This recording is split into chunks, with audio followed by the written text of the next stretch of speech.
Welcome to Let Me Fix This. Enjoy the video. You'll start by turning live captions on so captions appear system-wide. First, make sure your iPhone is updated to the latest iOS and connected to Wi-Fi. Updates often include caption improvements. Next, open Settings, go to Accessibility, find Live Captions, and toggle it on.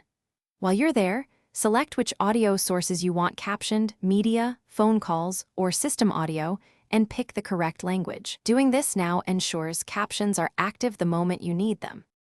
Once enabled, configure how captions look and respond. Open Live Captions settings to increase text size, change weight, and pick a contrasting text color so captions remain readable against videos. Then add the Live Captions button to Control Center for instant access. This lets you enable or disable captions while watching or during a call. When captions appear, tap the small caption bubble to pause the live text, copy a line, or open a short transcript. This helps you save or share important dialogue. To finish, run a quick test. Play a short video, record a voice memo, or place a call and watch captions appear.